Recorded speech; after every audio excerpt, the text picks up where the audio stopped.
সিলভানা কাদের সিনহা তিনি একজন আমেরিকান বাংলাদেশি আইনজীবী এবং একজন উদ্যোক্তা। তিনি বাংলাদেশের স্বনামধন্য স্বাস্থ্য সেবা প্রতিষ্ঠান প্রভা হেলথের প্রতিষ্ঠাতা এবং তিনি সেখানে সিইও হিসেবে কর্মরত রয়েছেন। 2011 সালে তিনি পারিবারিক অসঙ্গতির কারণে পারিবারিক অসুস্থতায় তিনি বিভিন্ন সমস্যার মোকাবেলা স্বীকার করেন এবং সেখানে 2014 সালে তিনি প্রভা হেলথ একটা স্বাস্থ্যসেবা প্রতিষ্ঠান তৈরি করেন, যেখানে বিশ্বমানের স্বাস্থ্যসেবা এবং কম সাশ্রয়ী প্রাইসে পাওয়া যাবে। একজন নারী হয়ে তিনি চিন্তা করেছেন যে বিশ্বমানের স্বাস্থ্যসেবা যেটা আমাদের বাংলাদেশেই যেন প্রতিষ্ঠা পায়, সেই উদ্যোগে তিনি কিন্তু এই প্রভা হেলথ এখানে প্রতিষ্ঠা করেন। এখানে নারীরা সর্বক্ষেত্রে তাদের বিচরণ, তারা যেমন মহাকাশে যাচ্ছে, মহাকাশযানে চড়ে মহাকাশের বাইরে চাঁদেও পদার্পণ করার চিন্তা ভাবনা করছে, সেখানে আমাদের দেশের নারীরা তারা তো এগিয়ে যাবেই। দেশের প্রত্যেকটি সেক্টরে আমাদের নারীরা কিন্তু দারুণভাবে সফল। ঠিক তেমনি আজকে আমাদের অনুষ্ঠানে যিনি এসেছেন স্মৃতি রিমঝিম, তিনি একজন সফল নারী উদ্যোক্তা। তিনি কিন্তু দুর্দান্ত সুন্দরী এবং সর্বক্ষেত্রে তার কর্মের প্রত্যেকটা সেক্টরে তিনি কিন্তু সফলতার সাথে সব কিছু পাড়ি দিয়ে এসেছেন। আজকে তার জানা অজানা অনেক কথা শুনবো। পুরো অনুষ্ঠান জুড়ে আমাদের সঙ্গেই থাকবেন। শুধু দর্শক, দৈনিক কালের সমাজ এবং 21শে সংবাদের রোজকারের আয়োজন নারী উদ্যোক্তা সফলতার গল্প অনুষ্ঠানে আপনাদের সঙ্গে আজকে আমি আছি রোমানা শিকদার এবং আমার সঙ্গে আছেন সুষ্টি সুন্দরী সফল নারী উদ্যোক্তা স্মৃতি রিমঝিম। সে আমার খুবই পছন্দের, খুবই কাছের একজন বন্ধু। সো আজকে তার কথাই আমরা শুনবো। আসসালামু আলাইকুম। ওয়ালাইকুম আসসালাম। স্মৃতি কেমন আছো? আলহামদুলিল্লাহ ভালো আছি। স্মৃতি, আমি তো আমার মতো করে একটু বলেছি, তুমি তোমার নাম এবং কি কি কাজ করছো একটু দর্শকদের বলো। আসসালামু আলাইকুম, আমি স্মৃতি রিমঝিম, সিইও আবহশৈলী আচ্ছা। এবং উদ্যোগ সংগঠক আমরা করব জয়। চমৎকার। আচ্ছা, স্মৃতি, তোমার জন্ম এবং বেড়ে ওঠা কোথাও এটা একটু বলো। আমার জন্ম সিরাজগঞ্জে, বেড়ে উঠেছি বগুড়ায়। আমার বাবা গভর্নমেন্ট জব করতেন, সেই সূত্রে বগুড়ায় বেড়ে উঠেছি। বগুড়ায় পড়াশোনা অর্ধেক শেষ করে তারপর ঢাকায় চলে এসেছি। আচ্ছা আচ্ছা, এরপর ঢাকায় কমপ্লিট করে আচ্ছা এখন ঢাকাতে অবস্থান করছো। ওকে স্মৃতি, তোমার কি মনে হতো যে ছোটবেলায় কি মনে হতো যে সবাই বড় হলে সবাই আমার নামে চিনবে? ধরো থাকে না যে অমুকের মেয়ে বা অমুকের ওয়াইফ, তোমার কি মনে হতো যে সবাই আমার নামে আমাকে চিনবে? এরকম কি ছিল ব্যাপারটা? অফকোর্স, এটা তো ছিলই। আমি ছোটবেলা থেকেই পড়াশোনায় খুব বেশি মনোযোগী ছিলাম। পড়াশোনার রেজাল্টও আমার ভালো ছিল, একাডেমিক ক্যারিয়ার খুবই ভালো। আমি ব্যাংকেও জব করেছি, একটা গ্রুপ অফ কোম্পানিতেও সিনিয়র এক্সিকিউটিভ অ্যাডমিন হিসেবে কাজ করেছি। চমৎকার। তারপর হচ্ছে যখন আমি বেবি নিয়েছি তখন থেকে আমি সংসারে চলে এসেছি। আচ্ছা, তারপরে মাতৃত্বকালীন আমাদের মানে মায়ের যে মায়া মমতা, সেই কারণে তোমাকে ঘরে বন্দি করে ফেলেছে। চমৎকার। তো তুমি তোমার এই উদ্যোগ যেটা আবহশৈলী, এটা কবে শুরু করো? এটা আমি শুরু করেছি 2019 আগস্টে। আচ্ছা, তুমি কি মানে একাই শুরু করেছো নাকি অন্য কেউ আছে তোমার সঙ্গে? না, অ্যাকচুয়ালি আমারও একটা ফ্রেন্ড ছিল যে সে নিজেও হাইলি কোয়ালিফাইড, জব করেছে। আমিও সেম জব করার পরে যখন বাচ্চা নিয়েছি তখন ফ্যামিলি টাইমটা আমাদের কাছে ইম্পর্টেন্ট মনে হয়েছে। জব থেকে চলে এসেছি, আসার পর যেটা মনে হয়েছে, অনেকদিন বসে থাকার পর মনে হচ্ছে না, কিছু একটা করতে হবে, করা উচিত। কারণ আমাদের দুজনেরই মেয়ে বেবি ছিল, তো আমরা চাচ্ছিলাম যে আমাদের মেয়েদের সামনে একটা আইডল থাকুক, যে আমরা পড়াশোনা করে কিছু একটা হব, কিছু একটা করতে হবে। তো সেই ধারণা থেকে আমরা দুজন প্ল্যান করলাম যে আমরা কিছু একটা স্টার্ট করি। তো ও যেহেতু আর্টিস্ট, ও চিন্তা করলো যে আমরা আর্ট রিলেটেড এবং দেশীয় কিছু নিয়ে কাজ করি। আচ্ছা, তখন তখন আমরা হোম ডেকোরে যাই এবং আমাদের প্রোডাক্টগুলি হচ্ছে আর্ট বেস। অনেক আমরা শাড়িতে হ্যান্ড পেইন্ট করেছি, পাঞ্জাবিতে হ্যান্ড পেইন্ট করেছি, আর চাদর, বেড, তারপর পর্দা, কুশন কাভার, বাসার যা কিছু হতে পারে ওগুলিতে আমরা hand paint, block print tie-dye এইসব করেছি এবং ডিজাইনার আমরা নিজেরাই, আমার friend এবং চমৎকার আমি। চমৎকার বাহ। একজন নারী চাইলে আসলে অনেক কিছুই সম্ভব নারীর দ্বারা। তিনি জব করতেন, একটা গ্রুপ অফ ইন্ডাস্ট্রিতেও ছিলেন, সেখানে তিনি খুব ভালো পদে জব করেছেন। তারপরেও কিন্তু সন্তানের মায়ায় সে নিজেই কিন্তু জবটা ছেড়ে দিয়েছেন।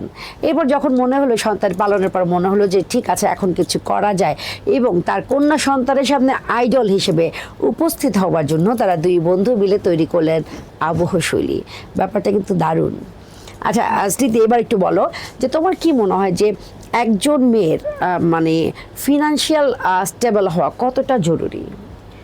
একটা মেয়ের ফিনান্সিয়ালি স্টেবল হওয়া খুব বেশি জরুরি। আমরা যতই আমাদের হাজব্যান্ডের জন্য, বাচ্চার জন্য স্যাক্রিফাইস করি, আমাদের ক্যারিয়ার স্যাক্রিফাইস করি, দিন শেষে আমাদের ছোটোখাটো প্রয়োজন, ইভেন আমি আমার ফ্যামিলি মেম্বার বা হচ্ছে যে ফ্রেন্ডস, এদেরকে কিছু একটা দিব, আমার হাজব্যান্ডের থেকে চাইতে হবে। কেন চাইব? আমি আমার মতো করে খরচ করব, আমার ফিনান্সিয়াল একটা ইন্ডিপেন্ডেন্সি থাকবে, যাতে তার কথা বা অন্য কারো কথা, শ্বশুরবাড়ির কথা, হাজব্যান্ডের কথা না শুনতে হয়। এই জায়গাটায় আমি আমার মাকে দেখেছি। আমার মা বেশ আগের মহিলা, কিন্তু উনি কখনো তার প্রয়োজনে কোনো টাকা আমার বাবার থেকে চেয়ে নেননি। আচ্ছা, আমার বাবা তাকে টাকা দিয়েছেন, আম্মা সেটাকে ইনভেস্ট করে টাকা বাড়িয়েছেন। আমাদের প্রয়োজনে, তার নিজের প্রয়োজনে সে নিজের পকেট থেকে টাকা দিয়েছেন। চমৎকার। বাবার মুখাপেক্ষী ছিলেন না। তো আমারও মনে হয়েছে যে আমি ছোট ছোট, আমার বাচ্চার এটা লাগবে সেটা লাগবে, আমি হাজবেন্ডকে বলবো দাও, এটা আমার কাছে ভালো লাগে নাই। আচ্ছা, তো আমি শুরু তখন থেকে independent ছিলাম, আচ্ছা আচ্ছা, হ্যাঁ। চমৎকার যে একজন নারী চাইলে আসলে অনেক কিছুই পারেন। এই কারণে আমরা সবসময় বলি আমরা নারী, আমরা সব পারি। আচ্ছা এবার একটু বলো যে তুমি যেহেতু বললা যে তোমার ওই বন্ধুর কারণে আসলে, যেহেতু বন্ধুর কারণে আসলে তোমরা এই হ্যান্ড পেইন্ট বেজ কাজে গিয়েছো। আচ্ছা এখন তুমি কি এটা নিয়ে কোনো ট্রেনিং নিয়েছো তোমরা পরবর্তীতে? আমরা অ্যাকচুয়ালি অনেকগুলি ট্রেনিং আচ্ছা। নিয়েছি, তার মধ্যে বেস্ট ট্রেনিং ছিল হচ্ছে এক্সিলারেটিং বাংলাদেশ প্রোগ্রাম। তো আচ্ছা। ওখানে আমরা 2 বছর ট্রেনিং করেছি। ওইটা অ্যাকচুয়ালি ডিড আইডিয়া হাইটেক পার্ক আর বিটিপিএইচে, এটা গভর্নমেন্টের একটা অর্গানাইজেশন, ডিড প্রজেক্ট, এবং ওয়ার্ল্ড ব্যাংকের ফাইন্যান্সে আমরা অলমোস্ট 2.5 বছর ট্রেনিং করেছি। আমরা আচ্ছা। এখন 302 জন গভর্নমেন্ট সার্টিফাইড উদ্যোক্তা, আমাদের গভর্নমেন্টের ইয়েতে আমরা হলো সার্টিফাইড। তো ওই চমৎকার। ট্রেনিংটা বেস্ট ট্রেনিং ছিল। অ্যাজ পার, আমি আরো অনেক ট্রেনিং করেছি, আচ্ছা বিয়ার সাথে ট্রেনিং করেছি, তারপর এখন ঠিক মনে করতে পারছি না, বাট আচ্ছা। আরো করেছি, হ্যাঁ, অনেকগুলি ট্রেনিং করা হয়েছে, বাট এই ট্রেনিংটা বেস্ট ছিল। আচ্ছা। এবং গত মাসে আমাদের হচ্ছে যে প্রাইম মিনিস্টার এসেছিলেন, এই স্টার্টআপদেরকে ফাইন্যান্স করতে বলেছেন, এবং এই স্টার্টআপদের নিয়ে তাদের অনেক বড় একটা প্ল্যান আছে, এবং ওয়ার্ল্ড ব্যাংক থেকে এই জায়গাগুলোতে ফাইন্যান্স করা হচ্ছে, যাতে বাংলাদেশের উদ্যোক্তারা, বিশেষ করে নারী উদ্যোক্তারা অনেক দূর এগিয়ে যায়। সেই জন্য তারা খুব সুন্দর একটা প্ল্যাটফর্ম দিয়েছেন, আমরা Wow. সেখানে এনলিস্টেড আছি। চমৎকার। মানে পুরো বাংলাদেশের মধ্যে মাত্র 302 জনের মধ্যে আমাদের সার্টিফাইড উদ্যোক্তার মধ্যে আমার পাশে যে বসে আছেন স্মৃতি রিমঝিম, তাদের মধ্যে একজন। সো আমার ব্যাপারটা কিন্তু অনেক ভালো লাগছে যে আমাদের পুরো বাংলাদেশে অসংখ্য উদ্যোক্তা, অসংখ্য বলে ভুল হবে, মানে হাজার লাখ লাখ উদ্যোক্তা, সেখান থেকে মাত্র 302 জনের মধ্যে একজন আমার কাছে। ব্যাপারটা বেশ উপভোগ্য।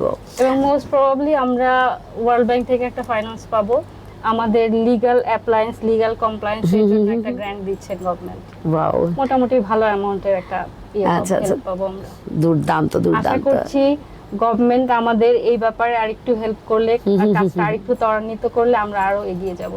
আর আমাদের সাথে যে স্টার্টআপগুলি আছে প্রত্যেকেই খুবই প্রমিসিং এবং এত ইনোভেটিভ আইডিয়া নিয়ে আচ্ছা, এসেছেন। আচ্ছা। আমাদের তরুণ উদ্যোক্তা যারা আইটি বেস, মানে আমি একটা আইডিয়ার কথা বলবো, বলো। খুবই সুন্দর। সেটা হচ্ছে যে অনেক বয়স্ক বাবা মা থাকেন যাদের ছেলেমেয়েরা বাইরে চলে যায়, অসুস্থ হয়ে যায়, তাদের দেখার কেউ নাই। একটা তরুণ উদ্যোক্তা, সে তৈরি করেছে একটা রোবট, আচ্ছা। প্রোটোটাইপ তৈরি করেছে।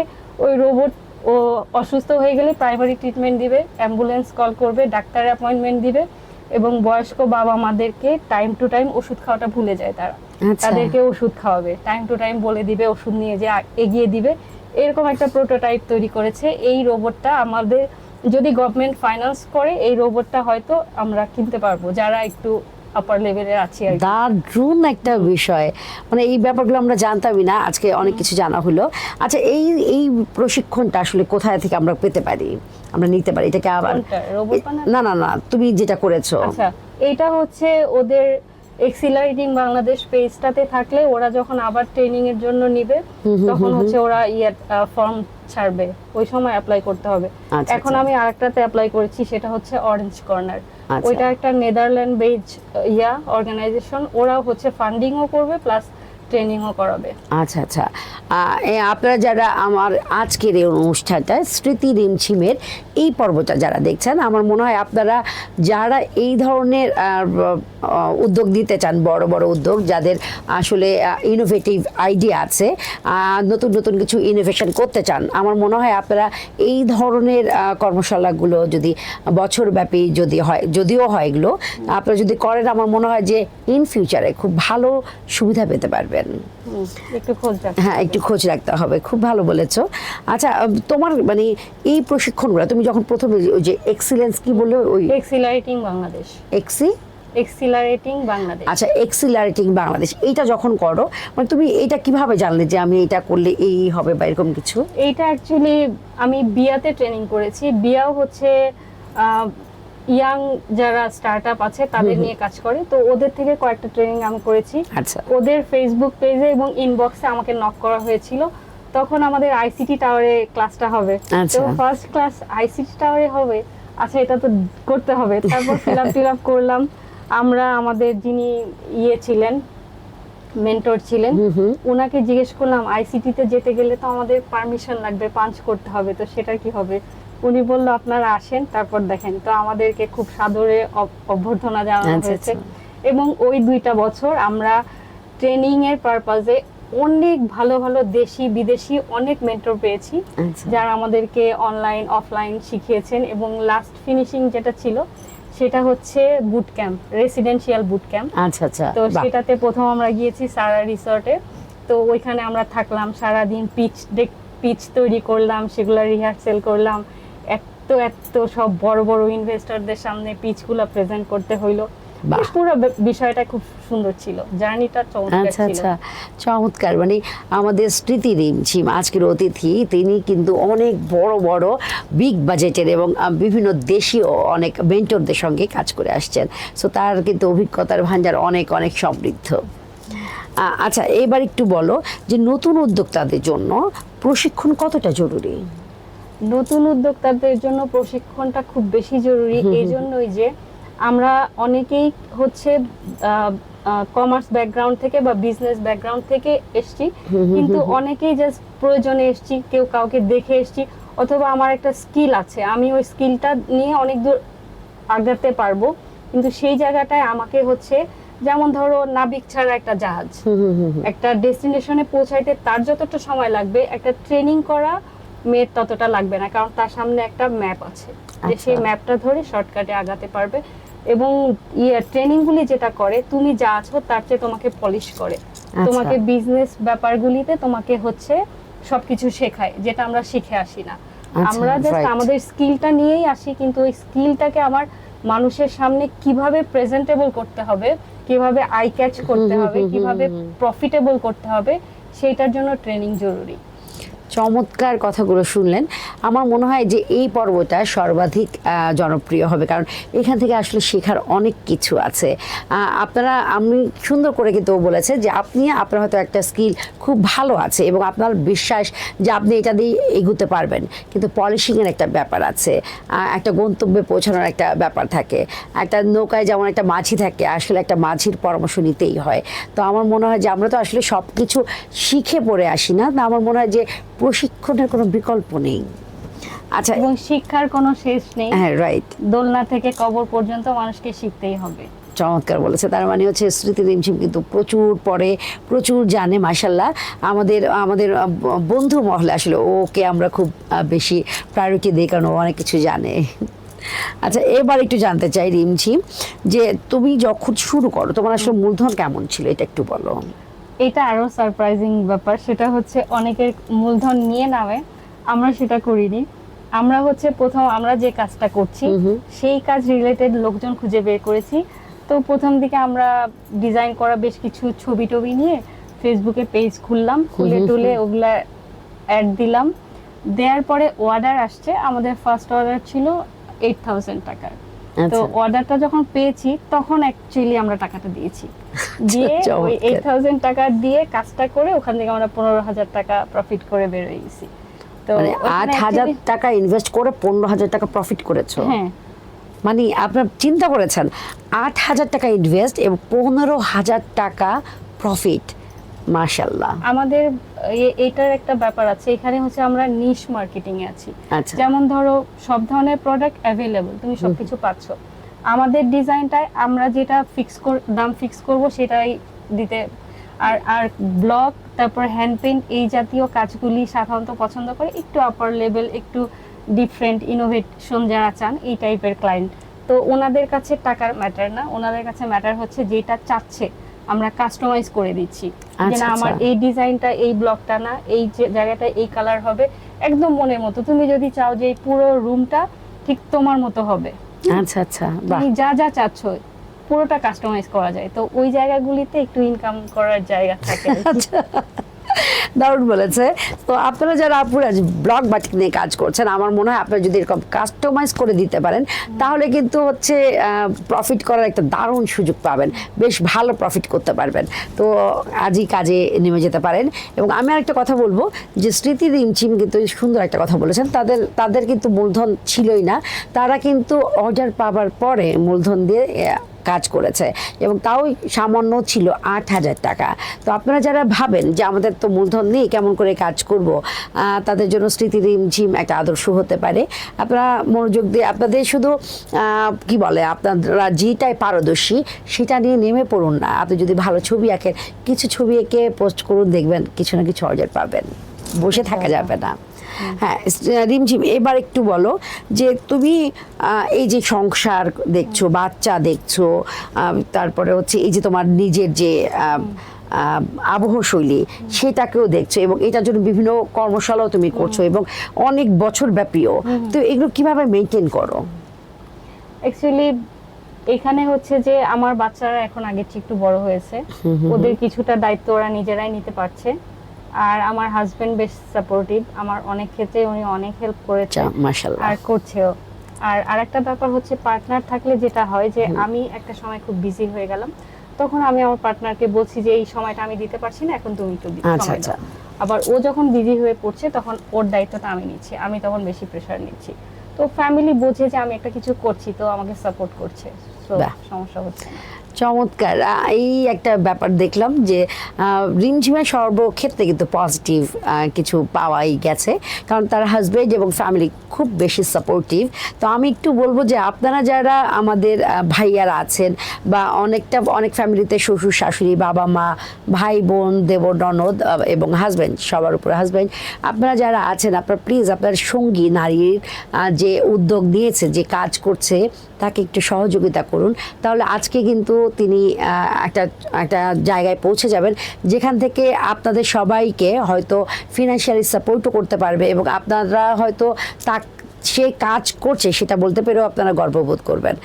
তাই আপনারা হচ্ছে প্লিজ আপনারা সবাই ভাইয়াদের সবাইকে বলবো, বা যারা শ্বশুর শাশুড়ি এরকম আছেন তারা আপনারা একটু সহযোগিতা করবেন। রিমঝিম, এবার একটু বলো যে আমাদের প্রত্যেকের জীবনে প্রতিবন্ধকতা থাকে, সেখানে নারীদের তো আর একটু বেশি। তো তোমার জীবনের প্রতিবন্ধকতা কি ছিল এবং সেটা কিভাবে তুমি ওভারকাম করেছো? হ্যাঁ, প্রতিবন্ধকতা বলতে ফ্যামিলিতে আমার একটা বাধা দেয় নাই, আমার শ্বশুর বাড়ি খুব প্রোগ্রেসিভ। আর যেটা হয়েছে সেটা হচ্ছে যে আমার নিজের কাছে কিছু একটা মনে হচ্ছে যে অনেকদিন ফ্যামিলির সাথে এত টাচ ছিলাম, অনেকটা সময় যখন বাইরে দিতে হচ্ছে তখন আমার বাচ্চার জন্য খুব খারাপ লাগতো। আর আরেকটা ব্যাপার হতো যে আমাদের যে কাজগুলি এটা কারখানায় করে নিতে হয়, তো ওখানে যারা কারিগর আছে ওরা যেটা করে, একটা পুরুষ মানুষ গেলে তাকে যেভাবে হেল্প করে, তাকে যতটা ভয় পায়, আমরা মেয়েরা তো আফা আচ্ছা ম্যাডাম করে নিয়েন। আর আরেকটা জিনিস হয় খুবই নেগেটিভ, সেটা হচ্ছে সবাই ভাবে যে মেয়ে মানুষ আসছে 2 দিন শখের বসে করবে, তারপর মিলায় যাবে, 2 দিন দেখা দেখি করে ছেড়ে দিবে। বাট আমরা যে আমাদের ব্যাপারে কতটা প্যাশনেট আর কতটা সিরিয়াস, এটা আমাদের বোঝাতে অনেক সময় লেগেছে। যখন অর্ডারগুলি বড় আসতে শুরু করলো তখন তাদের মেন্টালিটি চেঞ্জ হলো যে না এরা আসলে কিছু একটা করতে এসছে এবং করে বের হবে। তো এটা চমৎকার। খুব ভালো হয়েছিল। এটা সত্যি বলেছো যে এটা আমি অনেকের ক্ষেত্রে দেখেছি, ইভেন আমার ক্ষেত্রে আমি দেখেছি যে কর্মচারীরা আসলে ছেলেদের যেভাবে ট্রিট করে, যেভাবে ভয় পায়, বা ছেলেরা ওদের সাথে যেভাবে ডিল করে, আমরা যতই হার্ড হওয়ার স্ট্রিক্ট হওয়ার চেষ্টা করি, হয় না, ওরা ভয় পায় না কেন জানি। মানে এটা হতে পারে আমাদের পুরুষতান্ত্রিক সমাজের কারণে, হয়তো বা হতে পারে যে প্রত্যেকেই চায়, যার যার অবস্থা থেকে প্রত্যেকেই চায় যে নারীকে দাবিয়ে রাখতে, কিন্তু না, এই ধারণা আসলে অনেক আগেই ভুল প্রমাণিত হয়েছে। নারীদের আসলে দাবিয়ে রাখা যায় না। যদি কোনো নারী ইচ্ছা করে, তার যদি মনোবল অনেক স্ট্রং থাকে, তাকে আপনি কখনোই আটকে রাখতে পারবেন না। চমৎকার।